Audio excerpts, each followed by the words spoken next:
Ayan. Pasensya na ha. Pasensya na at nawawala tayo. Okay, thank you madam. No? Okay, nasa na ba tayo? So, alam niyo mga mahal kong kapatid, ganon katindi ang mga pangyayari sa atin. Kanina, nakareceive ako ng isang mensahe mula sa kapatid, no? At isa din ito sa mga dito ako gilitche-litche ng matanda tungkol sa palatandaan na kanyang hinahanap, no? No? At maraming nagsasabi tungkol dyan sa mga palatandaan, mga palatandaan na yan. Okay? Meron mo na akong babasahin sa inyo. Kasi naghanap kayo ng palatandaan. Pero katulad ng sinasabi ko, basahin ninyo yung kagabi, no? Ezekiel chapter 28 verse 11 to 14. Diyan yung makikita ang palatandaan. Daniel chapter 2:21 at sa umagang ito, no? Meron akong ibabahagi sa inyo sa kabila ng lahat, no, ng mga pangyayari. Na kahit anong pagdasal-dasal ang gagawin ninyo diyan, no? Kaya yung iba, no, sasabihin, no, magki-claim kayo na kayo ay nakapagpalayas ng mga demonyo, ng kung ano-ano diyan, no? Basahin muna natin ang March 12 sa Amos chapter 5 verse 21 to 24, no? Amos, okay. Babasahin ko ito sa inyo.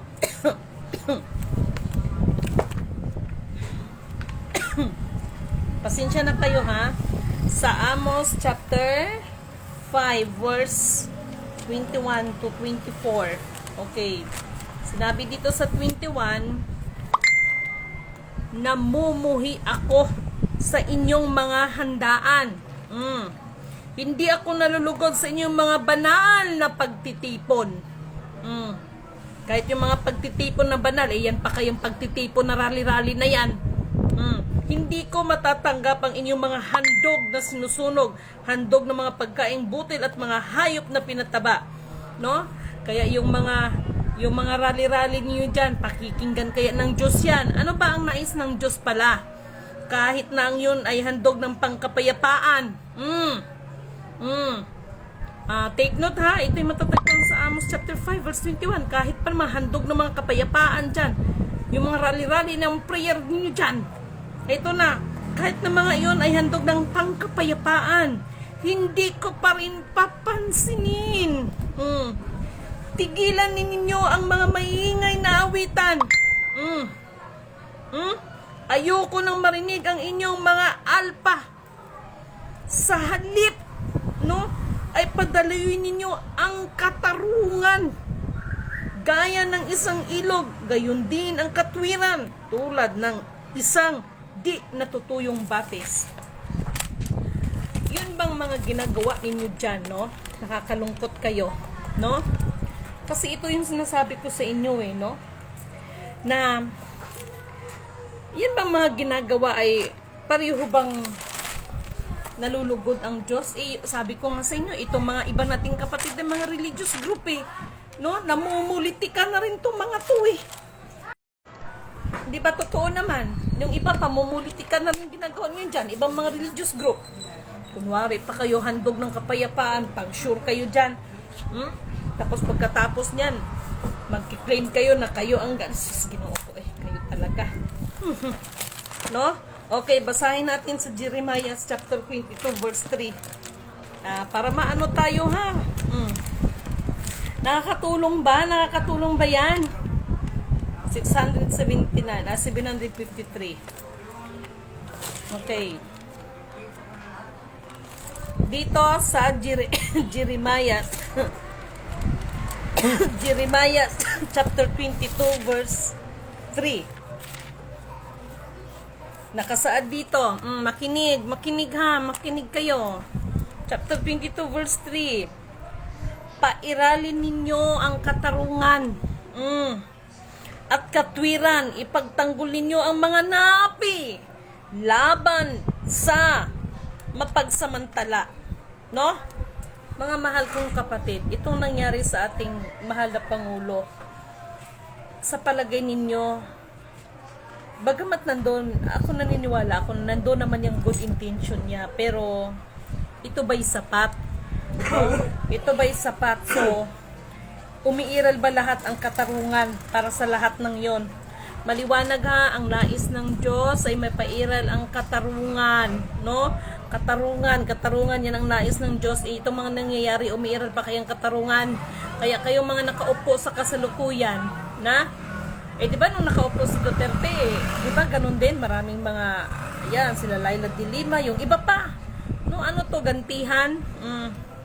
Gantihan ng pamumulitika ninyo dyan. O sige, Amos chapter 5 verse 21 to 24, Jeremiah chapter 22 verse 3, yan ang nais ng Diyos sa atin.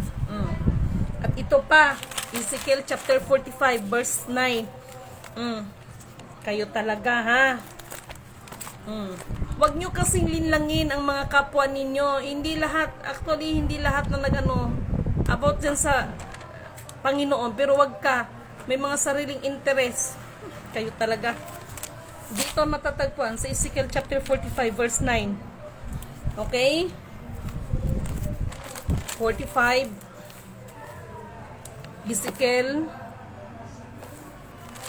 Ezekiel chapter 45 verse 9.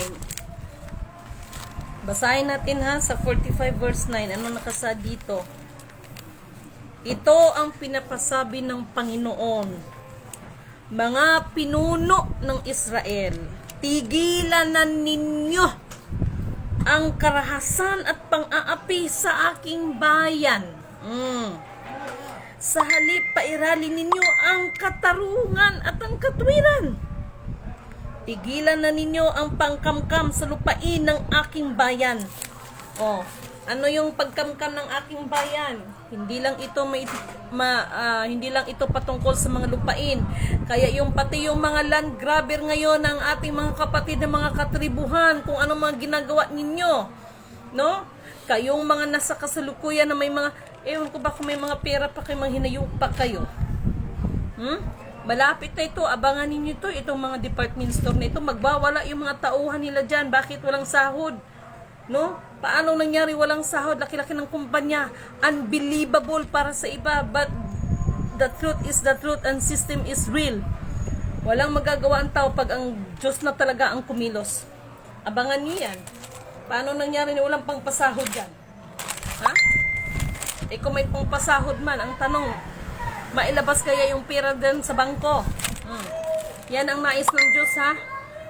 Pinapaalalahanan na ngayon lahat, no? Lahat, no? Tigilan na ninyo ang pangkamkam, pang-aapi. Tigilan ninyo, mga namumuno. May hangganan ng lahat ng bagay. Ito, hindi to nanggaling sa akin, dinaan lang ito para sa akin. Okay. Marami ngayon, no? Mga religious group. Pero itong mga ibang religious group na ito, kailangan din itong kailangan din itong gisingin itong mga to. No? Huwag ninyong lilangin tungkol sa pag-ibig. Dahil yung pag-ibig na yan ay may mga dalawang klase ng pag-ibig. Pag-ibig, iniibig niya lang ang kapwa niya dahil napapakinabangan niya. Pag wala ng pakinabang, ayan. Parang politika, no? Hoy, siya nga pala, abangan ninyo kung sinong susunod ha, kung may susunod man. Okay, anyway, dito sa 2 Timoteo chapter 3 verse 1. Chapter 3 verse 1. Puro kayo pag-ibig dyan. Kayo, pag mga masasakit na mga salita para sa inyo, reject nyo. Gusto nyo kasi laging pagpupuri ang maririnig ninyo sa inyo. Yan ang gusto ninyo. Takot kayo dahil baka hindi na babalik ang member ninyo at wala nang abulo ibibigay sa inyo. Si Lidimin kasi hindi takot. Bakit? Wala naman akong sikta na itinayo. Okay, 2 Timothy chapter 3 verse 1. Ito na yon. Dapat mong malaman na sa mga huling araw ay darating ang mga panahon ng kaguluhan. This is it. No, sapagkat ang mga tao ay magiging maibigin sa sarili. Lahat ng karunungan, pakiramdam nila nandoon na, karunungan pansanlibutan, kaya walang kapayapaan. No? Sapagkat ang mga tayo magiging maibigin sa salapi, palalo, mapagmataas, mapagsamantala, suwail sa magulang at walang utang na loob at lapastangan sa Diyos. Sila'y magiging walang pagmamahal sa kapwa, walang habag, mapanirang puri, marami yan. No, mapanirang puri, walang pagpipigil sa sarili, marahas. At walang pagpapalaga sa mabuti. Sila'y magiging mga taksil, padalos-dalos, mayabang, maibigin sa kalayon at sa halip na maibigin sa Diyos. Sila'y ito na, mga religious group, makinig kayo. Sila'y may anyo ng pagiging makadiyos, ngunit hindi naman nakikita ang kapangyarihan nito sa kanilang pamumuhay. Bakit ko nasabi yan? No? May mga malalaking religious group, kunwari concern. No, kunwari concern kayo, pero ihahayag kayo ng Diyos. Number 6, iwasan mo ang ganyang uri ng mga tao. May ilan sa kanila ang gagamit ng panlilinlang upang makapasok sa mga bahay ng mga babaeng madaling malinlang. Ang mga babaeng ito inuusig ng bigat ng kanilang mapagkakasala at itinutulak ang sarili-sariling pagnanasa. Okay? Lahat na gustong matutunan sa mga babaeng ito, ngunit kailanman ay hindi nila maunawaan ang katotohanan. Ito yung mga grupo. May mga grupo ng mga kababaihan na nagpapakilala na sa kanila ang banal na espiritu. At kung ano ang mga pinaggagawa ninyo. At tulad nila Hanis at Hambres na sumasalungat kay Moises, sila ay sumasalungat din sa katotohanan. Wala silang iniisip na kabutihan at hindi tunay ang kanilang pananampalataya. Lalo na ito mga nagpakilalang I am that I am that I am that I am. Ang Amerika, katulad ng sinabi ko, yung sinabing super typhoon, super tornado, sinisigurado ko yan sa Amerika, tatama yan. Sinisigurado ko yan. Sinisigurado ko ang aking bibitawang salita sa pamamagitan ng karunungan na ipinagkaloob ng Diyos. Ang tanong, bakit? Naglabas-labas pa kayo na kunwari, concern kayo, the good friend of mine. Mga kapwa ko na mga mahalikano, mga kababayan ko. No? Para ano? Para lalabasin na may utang na loob kami sa inyo. Huwag kayong palilinlang sa mga ibang leader ng mga bansa na yan. No? Bakit? Masyado nyo lang pinag-interesan ang aming bayan. Pinagsasamantalahan ninyo ang kahinaan ng mga kaunawaan ng aking mga kababayan. Kaya, bawat panlilang ninyo ay katumbas naman ang inyong bayan. At tulad ni Hanis at Jambres na sumasalungat kay Moises, sila ay sumasalungat din sa katotohanan. Hindi tunay ang kanilang pananampalataya, ngunit hindi magpapatuloy ang kanilang kasamaan. Sapagkat makikita ng lahat ang kanilang kahangalan, kaya nang nangyari kina Hanis at Jambres. No? Ito yung mga nagpukunwari, mga concern kay sa bayan ng pinili ng Diyos. Ang sino man ang nagbabalak ng hindi maganda laban sa bayan ng pinili ng Diyos, matitikman ninyo ang hagupit ng kapangyarihan niya at ihahayag kayo. No? Punta tayo doon sa Pahayag chapter 15 verse 22. No? Pahayag chapter 15 22. Ano kayo nakasaad dito? Hindi ko alam to basta panong dinikta ng Espiritu, yun lang ang akin. No? Ang nakasaad dito sa chapter 15 verse 22. 15:22, tama. 15:22. Bakit ganon? Wala akong nakita dito. Okay, punta tayo sa Gawa, chapter 2. Chapter 17, verse 2 pala. Gawa, chapter 2. Pahayag. Pasensya na kayo sa akin. Gawa, chapter 2, verse 17.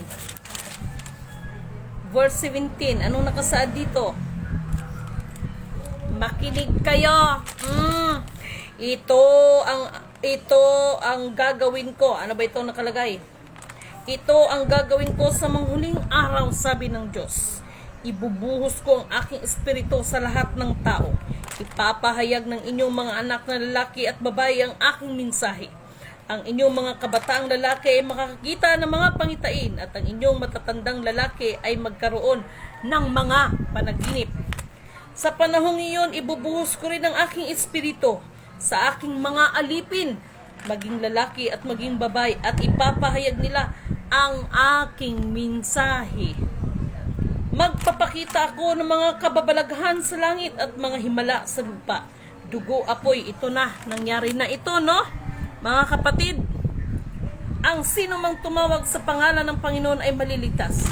Mga Israelita, no, pakinggan ninyo at si Jesus na taga Nazaret. Ito yung panahon ni Jesus Christ. Ngayon, may nakikinig pa? Ang inyong pinapakinggan, yung puro lang magaganda ang lumalabas sa bibig, at ako si Panginoong Jesus. Ako yung mga ganito, puro magaganda na kung saan kayo din ay amaze na amaze.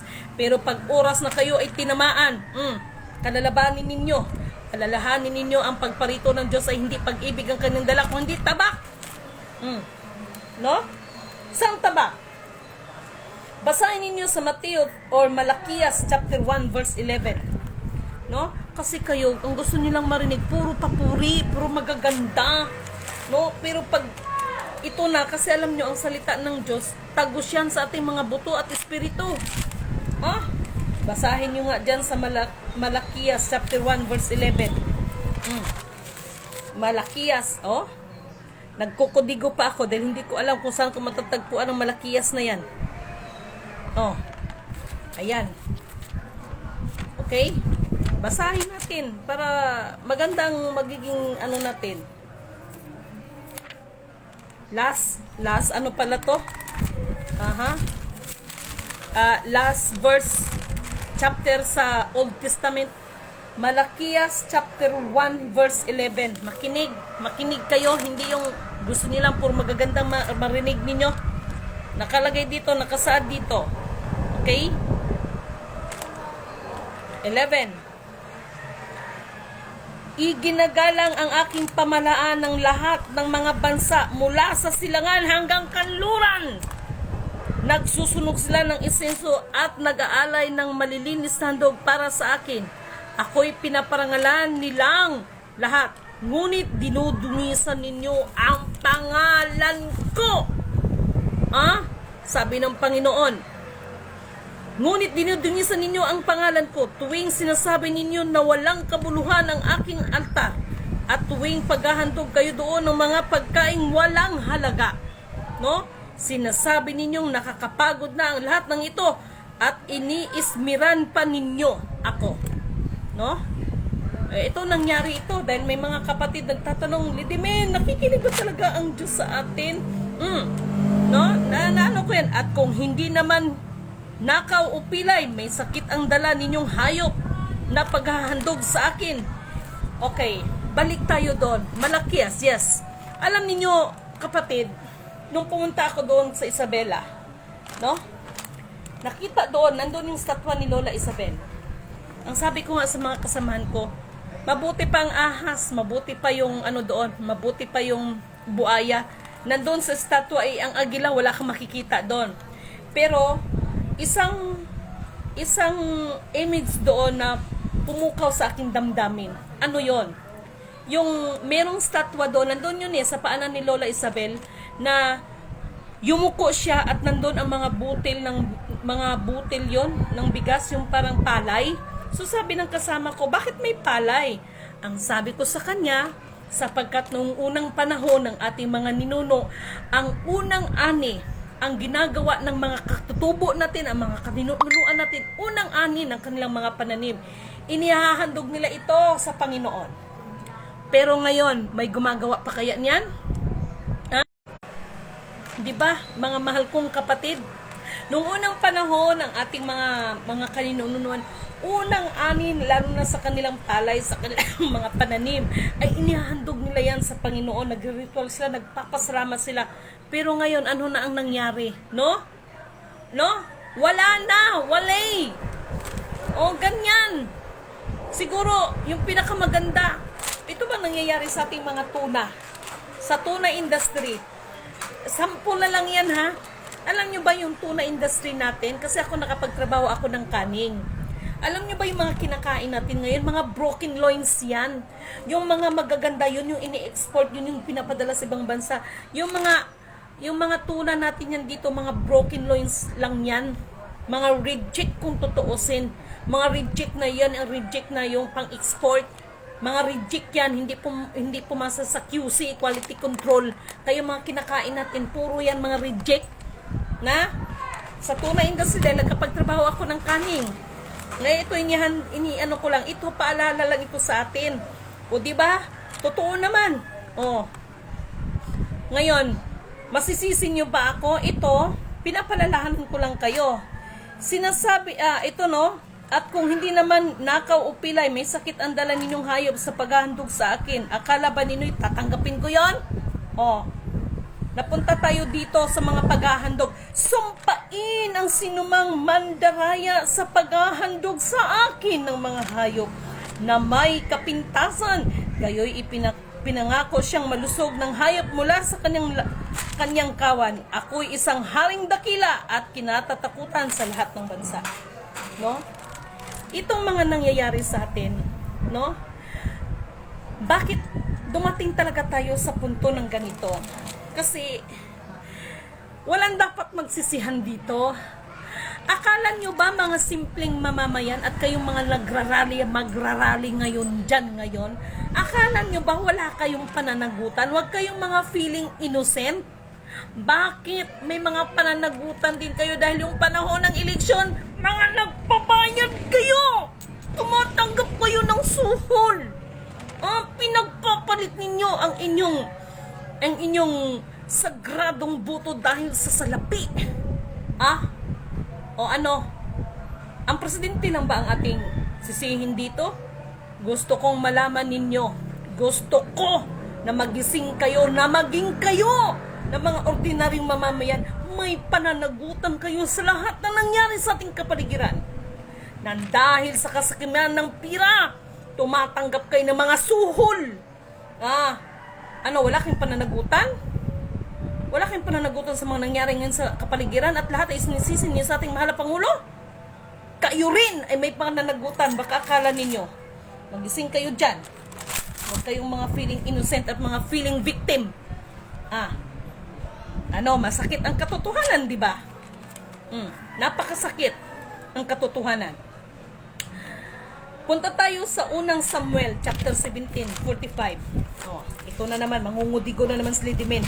Sa 1 Samuel, hanapin ko si 1 Samuel. Okay. Dito tayo sa 1 Samuel. Si 1 Samuel. Okay, ano ba nakalagay doon? 1 Samuel chapter 17 verse 45. Ano bang nakalagay dito sa verse 45 na ito? Okay, ito na. Sumagot si David, ang dala mo'y tabak. Umpisahan natin dito sa 41, no? 1 Samuel chapter 17 verse 41. May pamagat itong natalo ni David si Goliath. Sa ngayon, ang David na tinutukoy, ito yung mga katulad sa akin na ginagamit ng Diyos ng magayag. No, hindi lang naman ako mayroon iba diyan. No, ano yung sinasabing Goliath? Ito yung mga leader, no, ng ating yung pamumuhulo ng gobyerno ng tao, ito yung mga matataas na opisyal. Makinig kayo ha. Si Goliath naman ay lumakad ding papalapit kay David at sa hulihan, ito yung si David. No, i-shortcut ko.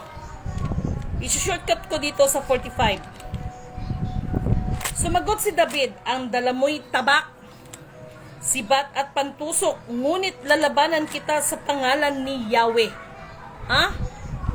Ang makapangyarihang Diyos ng Israel na inyong hinahamak. Ngayong araw na ito, ibibigay ka ni Yahweh sa aking mga kamay. Yun yung sinabi ni David, no? Ni Haring David, no?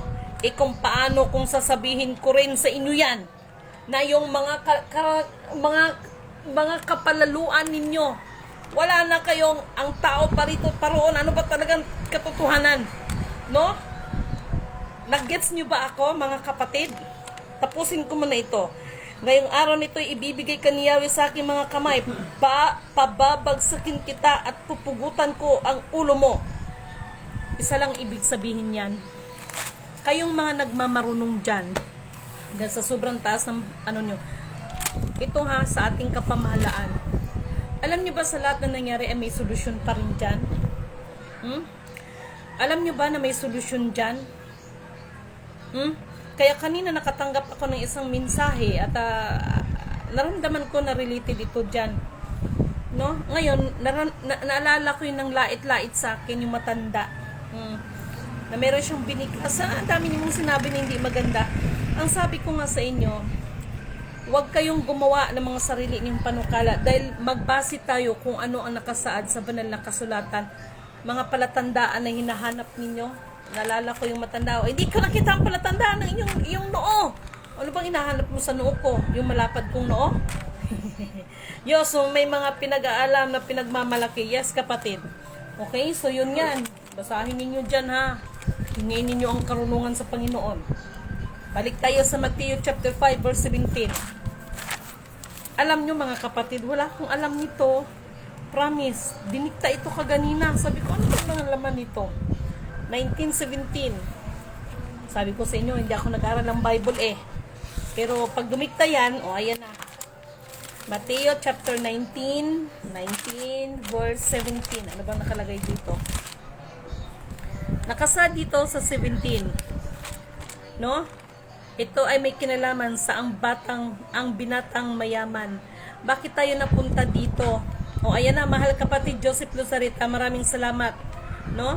Dito sa Mateo chapter 19 verse 17, sumagot si Jesus, bakit mo ako tinanong kung ano ang mabuti? Iisa lang ang mabuti, ngunit kung nais mong magkamit ng buhay na walang hanggan, sundin mo ang utos ng Diyos. Katulad ng panahon ngayon, marami talagang na-notice ko na, bakit ganito po ito nararatel, no? Ano daw ba talaga, mga kapatid, kung saan ang pinakamagulong senaryo? Alam nyo ba na doon magliliwanag ang katotohanan? At dyan maghahari ang Panginoon sa atin. Siya ang gigitna sa ating lahat. Ano yung pinakamabuti na dapat gawin ng tao? Sundin ang utos ng Diyos. Yun ang pinakamabuti. No? May nagtanong, alin sa mga yon? Tanong niya. Subalit si Jesus, huwag kang papatay. Anong naging kaso nating dating Pangulo? Huwag kang mangangalunya. Isa pa to. Ang pangangalunya is not only about the couple, no, na nagtaksilan, kung hindi. Yung magsamba ka rin ng Diyos-Diyosan, matatawag rin siya na pangangalunya. Huwag kang magnanakaw. Ano ang nangyari dyan sa mga matataas na opisyal? Hindi ba pagnanakaw ang mga yan? Huwag kang sasaksi ng walang katotohanan. Dyan ngayon sa mga nangyayari, mga masyado kayong, igalang mo ang iyong ama at ina at ibigin mo ang iyong kapwa gaya ng pag-ibig mo sa iyong sarili. Yan. Sundin ang utos ng Panginoon. Yan ang pinakamabisa dyan. Okay? Sa Lucas chapter 16 verse 17. Ano ba itong mga nakalagay dito? Sabi ko kasi, hindi ko nga alam dito no? Lucas chapter 16 verse 17. Ano ba nakalagay dito? 16:17 nakasagad dito.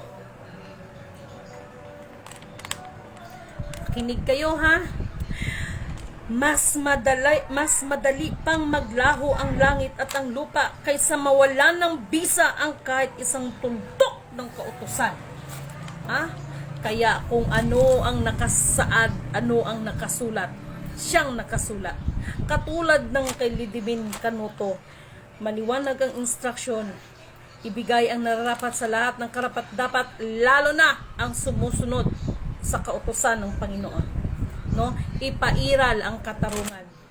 Unahin ninyong hanapin ang katotohanan at kanyang katwiran upang ang lahat ng mga bagay ay idaragdag sa atin. Kaso inuna ang mga bagay-bagay no, na hindi na nababagay sa nangyayari. Ha? Ano, eleksyon pa more? Ito yung resulta. Kaya kayong mga ordinaryong tao, no, ng mga mamamayan, huwag kayong feeling pa-victim dyan dahil maging kayo ay may pananagutan kayo sa Panginoon. Lalo na ang mga tumatanggap ng suhol kapag oras o panahon ng eleksyon. Nang dahil sa kapirahan. Kaya huwag kayong feeling victim dyan. At lahat ng bagay isisi niyo sa Pangulo dahil maging kayo ay may mga pananagutan sa Panginoon. Huwag kayong mga feeling innocent dyan. No? Ito na. Marcos chapter 7 verse 8. Ano ba nakalagay dito? Marcos, saan ko ba makikita si Marcos? Marcos, saan ka na? Ito, Marcos chapter 7. Ano ba nakalagay dito sa 7, 8, 9? Marcos chapter 7 verse 8 to 9. Nakasad dito, okay? 8, doon tayo sa 8. Makinig kayo ha, kay itong lahat ng ito ay may kinalaman ito sa mga nangyayari. Binabaliwala ninyo ang utos ng Diyos at ang sinusunod nyo'y mga tradisyon ng tao. Ano yung mga pinapawalang bisa ninyo ang utos ng Diyos? Halimbawa, inutos ni Moises na igalang mo ang iyong ama at ina at sino mang lumain sa kanyang ama o ina ay dapat patayin. Tika lang muna. Di ba yung mga, sabihin man natin hindi ko nilalahat nakalagay dito, yun palang anak ng mga lumalaban sa mga magulang. Nasa kautusan pala talaga patayin. Maliwanag. Ang sinamang lumait sa kanyang ama o ina ay dapat patayin. Ngunit itinuturo naman ninyo na kapag sinabi ng isang tao sa kanyang ama o ina na ihandog ko na sa Diyos ang mga tulong ko sa inyo, ang taong iyon ay hindi na ninyo pinapatulong sa kanilang mga magulang. Sa gayon, ang iyong paraan, pinapawalang bisa ninyo ang salita ng Diyos sa pamamagitan ng itinuturo ninyo at marami pa kayong ginagawang katulad nito. Alam ninyo, mapunta tayo doon ha. Yes, alam ninyo, ito diktato ng Espiritu ha.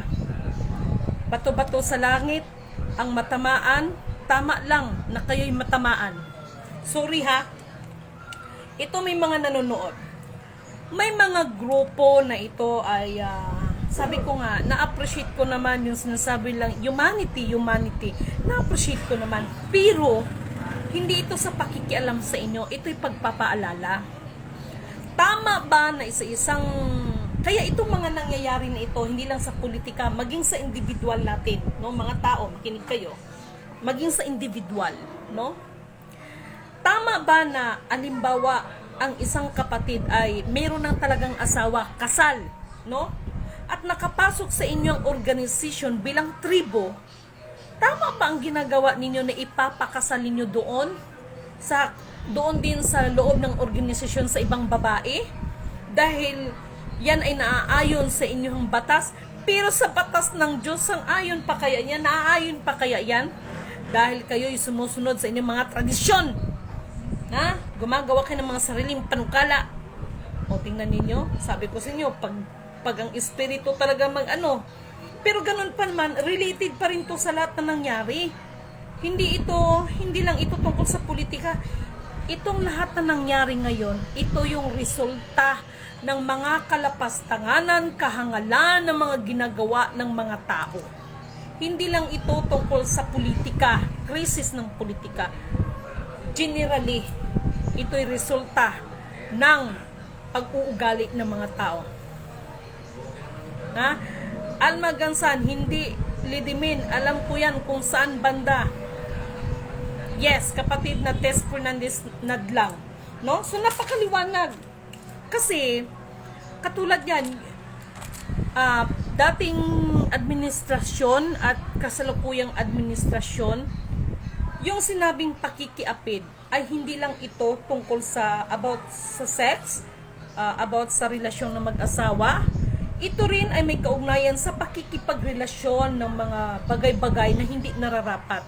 Pakikipagrelasyon sa mga bansa na hindi nararapat, na may mga sarili lang na mga adikain, mga personal na interes. Isa din po ay matatawag yan na isang pakikiapit, no? Sana maging maliwanag yan sa inyo, no? Sana maging maliwanag yan sa inyo, mga mahal kong kapatid. Kaya itong nangyayari sa atin, may nag-forward sa akin, ito na, wala tayong sasantuhin dito. Nag-worry daw ang presidenteng Donald Trump sa nangyari sa kanyang good friend of mine. Oh? Tapos tatawagan daw niya ang China, mag-usap sila. Para ano? No, mamaya maging utang na loob pa para, ay nako, mga kapwa ko, mga kababayan, huwag kayong magpapalinlang. But anyway, ang sino man, no, ang mga nagbabalak ng hindi maganda dito sa ating bayan-bayan ang pinili ng Diyos, matitikman ninyo ang hagupit. Ang puot ng Diyos, kahit anong mga pagkukunwari at pag-aasal na mga anyong mga tupa, pero lalabas at lalabas ang tunay ninyong anyo, ang tunay ninyong mga interes. Yung iba dyan, pakuya-kuya ha, mag-ingat sa pakuya-kuya. Pakuya-kuya, bukas makalawa, marinig ko na mamaya nakuya-kuy na. Sorry ha, sorry. Yes, wag na magpalinlang sa mga banyaga. Yes, kapatid na Joseph Lozarita, kapag hindi guided ng Holy Spirit na misguided, Jude ma'am, yes, ma-misguided Jude. No? Ano pa? Tapusin ko ito. Sa Matthew chapter 7, yan, kasama na yan. Sa Matthew chapter 13, verse 39. Ano kayo nakalagay dito? Hindi ko alam. Sabi ko sa inyo, hindi ko nga alam eh. Mateo chapter 13 verse 39. 13. Dapat ginaano ninyo yan kasi 13:39. Ano ba nakasaad dito? 13:39. Ang nakasaad dito is ito na. Ang kaaway na naghasik ng damo ay walang iba kundi ang dyablo. Ang panahon ng pag-aani ay ang katapusan ng daigdig at ang mga tagapag-aning naman ay mga anghel. Kung papaanong ang mga damo ay tinitipon at sinusunog, ganon din ang mangyayari sa katapusan ng daigdig. Hello, ito ba nangyayari sa atin? Katapusan na ba ng daigdig? Ipag-uutos ng anak ng tao sa kanyang mga anghel na tipunin nila mula sa kanilang kaharian ang lahat na nagiging sanhi ng pagkakasala at ang lahat ng gumagawa ng masama. Mateo chapter 13 verse 39.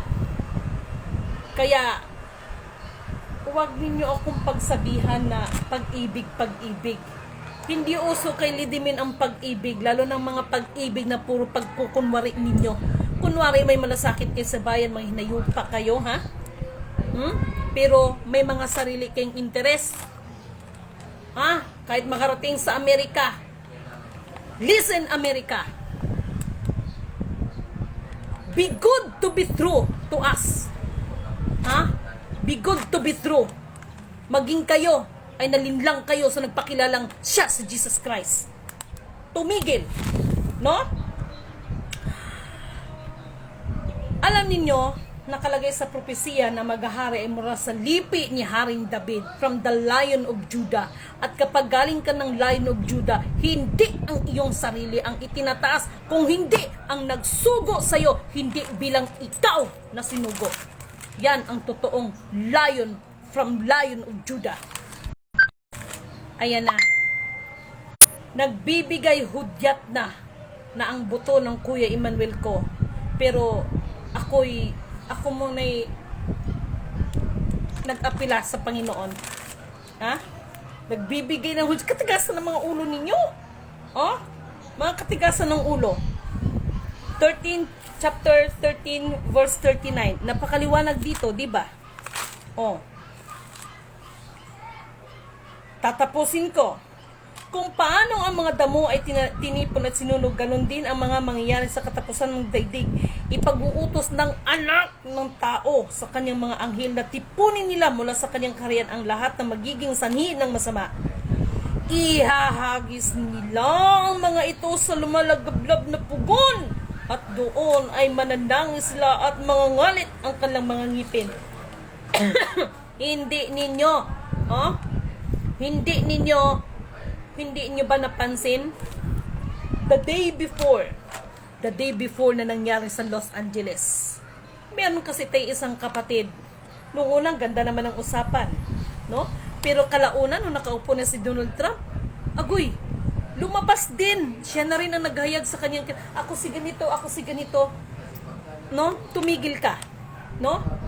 Kaya anong sinabi ni Lidimin? Dahil sa iyong kalapastanganan, no? Paano kung umulan ng apoy ngayon dyan sa Amerika? Kaya mong sanggain? The day before na nangyari din yan sa US. Pagkatapos noon, lumindol, tsunami, at sunod-sunod sa iba't ibang bansa. Kaya yung sinasabi niyong tornado na pinakamalakas ng kasaysayan, sinisigurado ko yan. It's not all about the physical, the material, but also in spiritual. Diyan yan tatama sa inyo. Diyan sa Amerika na yan. Ayaw mong paawat? Hayaan natin ibubuhos ng Diyos ang galit niya. Ngunit ang mga gumagawa ng matuwid ay magliliwanag na parang araw sa karian ng kanilang ama. Ito yung nangyari sa Los Angeles. Why? Sa kabila ng sunog na yon, may natira. Ipinapakita lang na magkakaalaman yan sa araw ng mga yun, katulad ng mga pangyayari sa atin ngayon. Doon masusukat, doon makikilala kung sino talaga ang tunay na mayroong pananampalataya sa Panginoon. Fernando Realin, profile pic ko na yan, tornado na apoy. Maraming salamat kapatid. Yan ang talinghaga ni Jesus, susunugin sa dagat-dagatan ng apoy. Yes. No? Sample pa lang yan. Meron ngayong nangyari dito sa part ng China, no? Meron din nangyari dyan ng mga malawakang pagsunog, no? Kung tutuusin, mapalad pa nga andito, di ba? Pero wag kayong mag-alala. Maayos din ang lahat. No?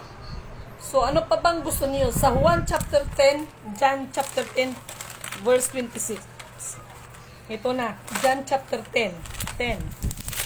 1 chapter 10, verse 26. Ano bang nakalagay dito? Sabi ko nga, hindi ko nga alam Di ba? Kung ano lang idinikta sa akin, yun lang. Sinabi dito sa 26. John 1 chapter 10 verse 26. Okay. Ngunit ayaw niyong maniwala sapagkat hindi kayo kabilang sa aking mga tupa. Na kahit anong pagbibigay ng mensahe, see is to believe kayo. No? Mga see is to believe. No? Ang inyong mga nais. No? Yung mga sinasabi ni but anyway, okay lang yan, no? Pray for the living God. Yes. You know what is the living God here? Yung salita niya na kahit ilang libo pa ang nagdaan. Ngayon, may kapanahunan ko ngayon sa ating henerasyon. Panahon ng ibang kapatid. Sa susunod na henerasyon, may panibagong Lidimin, may panibagong mga kapatid na tatayo, no?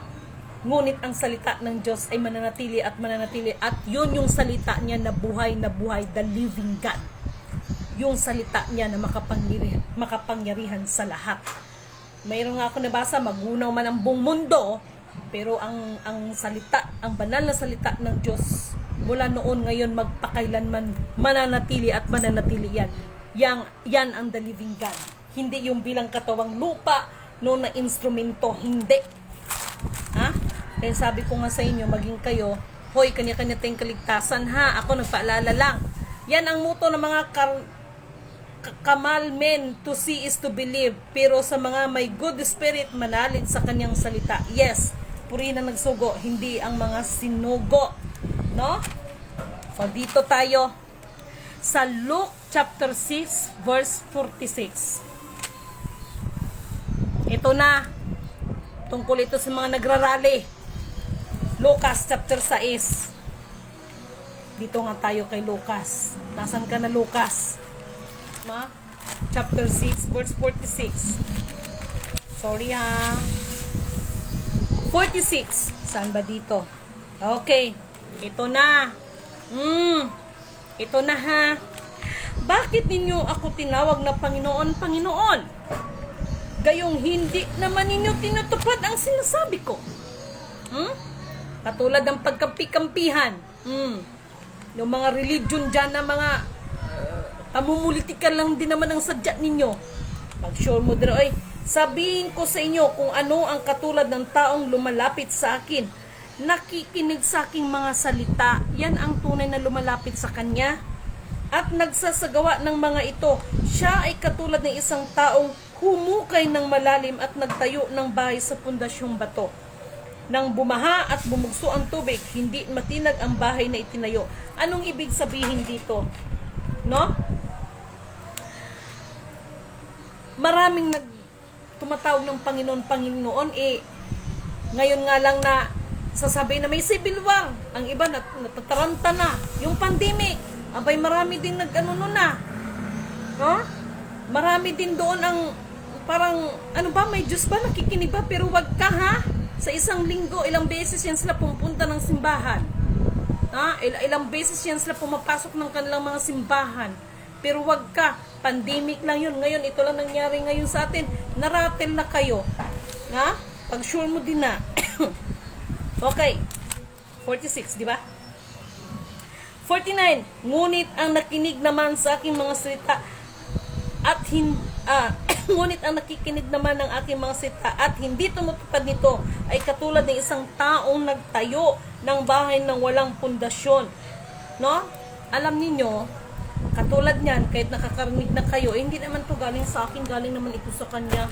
Sasabihin pa rin, see is to believe, pag sure. Bantay bitaw ha, see is to believe ha. O, ayaan ninyo, at ang dragon malapit na makalipad yan. Literal na dragon yan ha.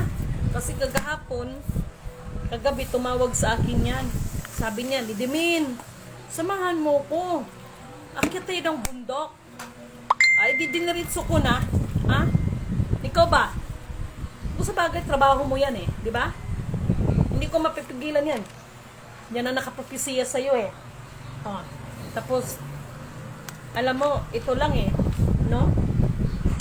Maging ang dragon na yan, wala rin naman magawa. Sis to believe kayo Kaya sa umagang ito, sa pagkakataon na ito, isa lang ang tunay na sumasampalataya sa Kanya. Huwag kayong mawala ng pag-asa. Sa kabila ng kaguluhan sa ating kapaligiran, diyan naman siya maghahari sa ating lahat at lalabas at lalabas at lalabas at lalabas at lalabas at lalabas at lalabas ang buong katotohanan. At tungkol doon sa mga palatandaan na hinihingi ninyo, basahin ninyo doon sa Ezekiel chapter 28 verse 11 to 14. Nandoon ang palatandaan ng anak ng tao. No? Nandoon lahat ang palatandaan. Alam nyo, mga mahal ko kapatid, huwag ninyong antayin. Maawa kayo sa mga kaapu-apuhan ninyo, maawa kayo sa susunod na henerasyon. Sa ngayon, sobrang init, no? Mga mahal kong kapatid, magsipaghanda. Dahil ako sa totoo lang, yung buto, binigyan na ako ng hudyat, pero nag-apila ba ako ba? No, nag-apila din ako. Uy, magpaputol kaya ako ng buhok ng ganyan diba? Kamukha ko na si, ayan, binikturan ko ba? No? Paputol kaya ako ng hair, no? Char. Ganyan, Okay. Okay, anyway, mga mahal kong kapatid, sana nagbigay ito ng kaliwanagan sa inyo at nagbibigay sa inyo ng inspirasyon.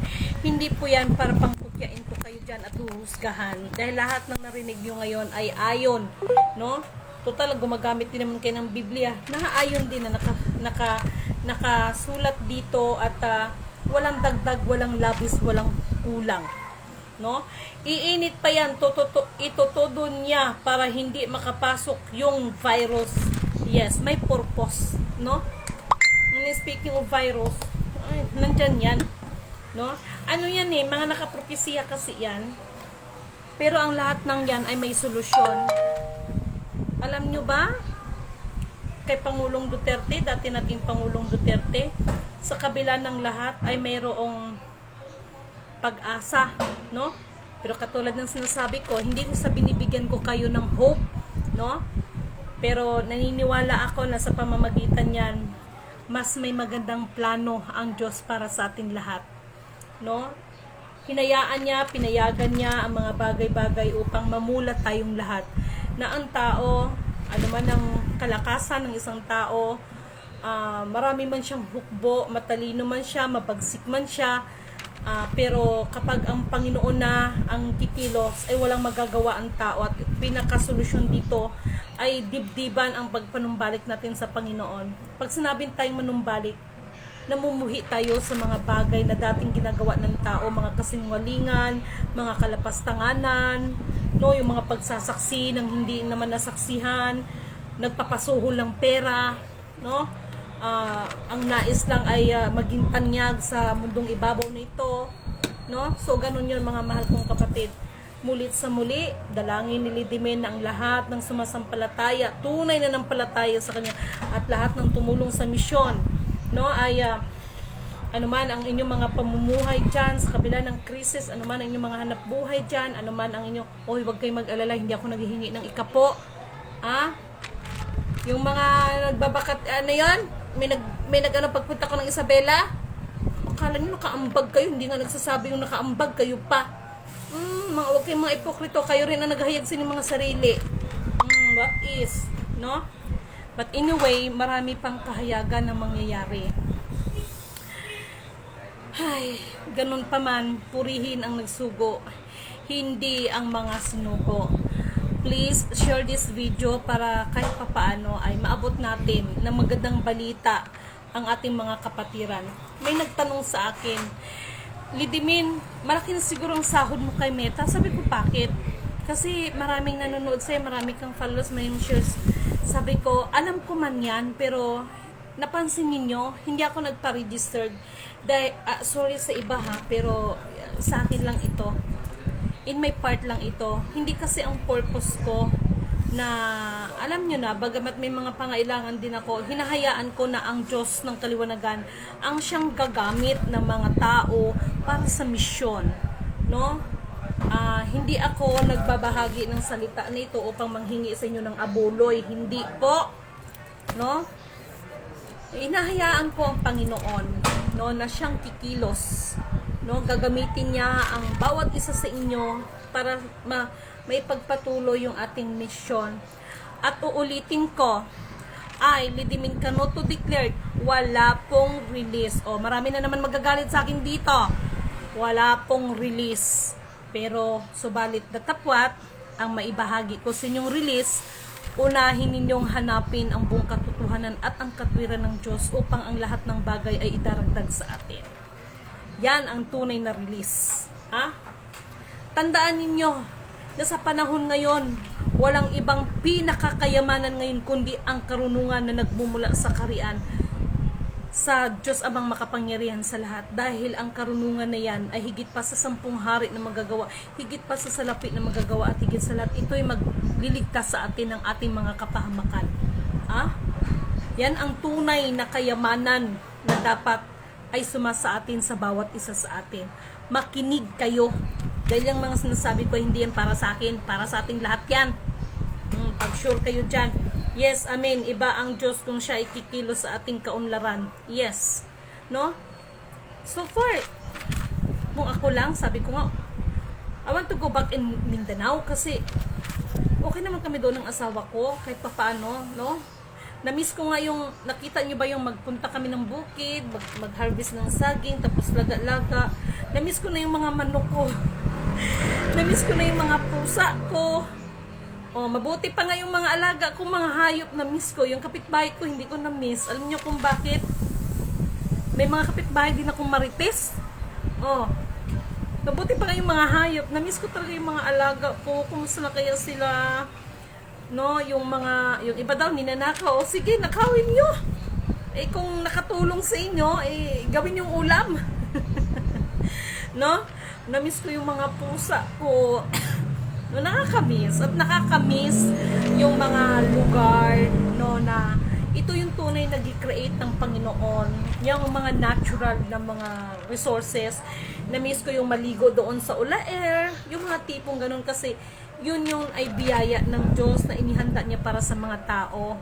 No, na-miss ko yung na-miss ko yung mga ganyan. No, yung simpleng buhay, simpleng nakakamiss. Kaya lang, salbahe siguro. Kaya lang, dito kasi, may mission kasi. So, maraming mga ibang kapatid na nakiusap.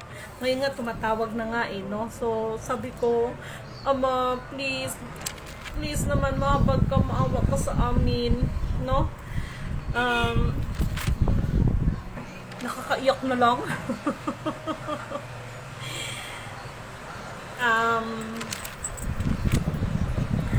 Ang kalooban pa rin ng kataas-taasan na masusunod at hindi sa tao. Okay? Sana mga mahal kong kapatid, sa kabila ng lahat ay manaig pa rin sa atin ang pagkahabag. Manaig sa atin ang pagkahabag, pag-ibig. Bagamat nagsalita ako na wala sa akin yung mga pag-ibig na yan. Dahil tabak ang dala, no?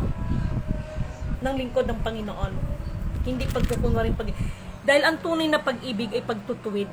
Yan ang tunay na pag-ibig. Hindi yung pag-ibig na pagkukunwari na ipahamak mo ang iyong kapwa.